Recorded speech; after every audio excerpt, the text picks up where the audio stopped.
نبدأ بالصلاة على رسولنا الكريم محمد صلى الله عليه وسلم، فصلوا على خير البشر.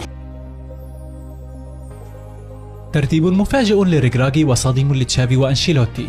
إليكم أفضل 10 مدربين لموسم 2022-2023. حفل موسم 2022-2023 بالبطولات الكبيرة والتتويجات التاريخية بين كأس العالم والبطولات الأوروبية والمحلية. شاهدنا تفوق مدربين كثر في أوروبا وخارجها، فيما يلي قائمة أعدتها صحيفة ماركا الإسبانية عن أفضل 10 مدربين في العالم للموسم الفائت، وقد تضمنت اللائحة ترتيبات فاجأت القراء وصدمت المدربين أنفسهم.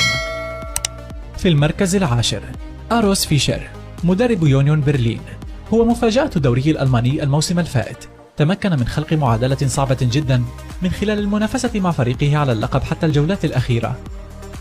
في المركز التاسع فرانز هايس مدرب نادي لانس الفرنسي، عاد لانس إلى الدرجة الأولى عام 2020 ولم يتوقف عن التطور، نافس حتى الجولة الأخيرة واحتل المركز الثاني خلف البطل سان جيرمان بواقع 84 نقطة، ما يعني عودة الفريق إلى دوري أبطال أوروبا بعد غياب دام ل20 عاما. في المركز الثامن إيدي هاو مدرب نادي نيوكاسل، تمكن مدرب نيوكاسل من إنهاء الموسم ضمن الأربعة الكبار في البريمير ليج وإعادة هيبة النادي الإنجليزي الذي أثبت معه أن استثماره يسير في الطريق الصحيح. في المركز السابع جوزيه لويس منديليبار مدرب نادي إشبيليا، وصل منديليبار في مهمة إنقاذية هذا الموسم ولم يملك الكثير من الوقت، لكنه نجح في نهاية المطاف بالتتويج باليوروبا ليج. في المركز السادس سيموني إنزاغي مدرب نادي إنتر ميلان، وصيف دوري أبطال أوروبا الذي قدم أحد أفضل مبارياته في الموسم أمام مانشستر سيتي بيب غوارديولا. موسم إنزاغي مع الإنتر كان استثنائيا وحقق لقبي الكأس والسوبر. في المركز الخامس تشافي هرنانديز مدرب برشلونة، تمكن زرقاء اليمامة من وضع برشلونة من جديد على سكة التتويج من خلال الفوز بلقب الليغا بعد غياب دام ل3 مواسم على التوالي. في المركز الرابع وليد الريغراغي مدرب منتخب المغرب، المفاجأة العربية والإفريقية الأجمل في كأس العالم 2022.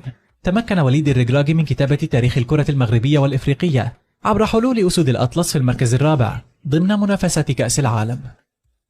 في المركز الثالث لوسيانو سباليتي مدرب نادي نابولي، التتويج مع نابولي بلقب الدوري الإيطالي ليس بالمهمة السهلة على الإطلاق.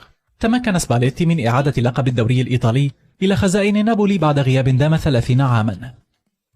في المركز الثاني ليونيل سكالوني بطل العالم مع منتخب الأرجنتين، هو الرجل الذي لم تقتنع به الصحافة الأرجنتينية عند تعيينه، لكنه فاجأ الجميع وحقق حلم ليونيل ميسي والأرجنتين بالفوز بالنجمة الثالثة ليخلد اسمه في التاريخ.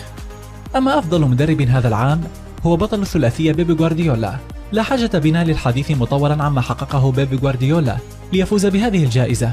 استمر بالقتال على لقب البريمير ليج رغم أنه كان بعيدا خلف أرسنال، وتمكن من تحقيق أول لقب دوري أبطال في تاريخ مانشستر سيتي، وأنهى الموسم بثلاثية تاريخية. تسألون عن كارلو أنشيلوتي؟ لم يجد كارلو لنفسه مكانا ضمن قائمة الماركا لل10 الكبار هذا الموسم. إن أعجبك الفيديو لا تنسى الإعجاب والاشتراك في القناة.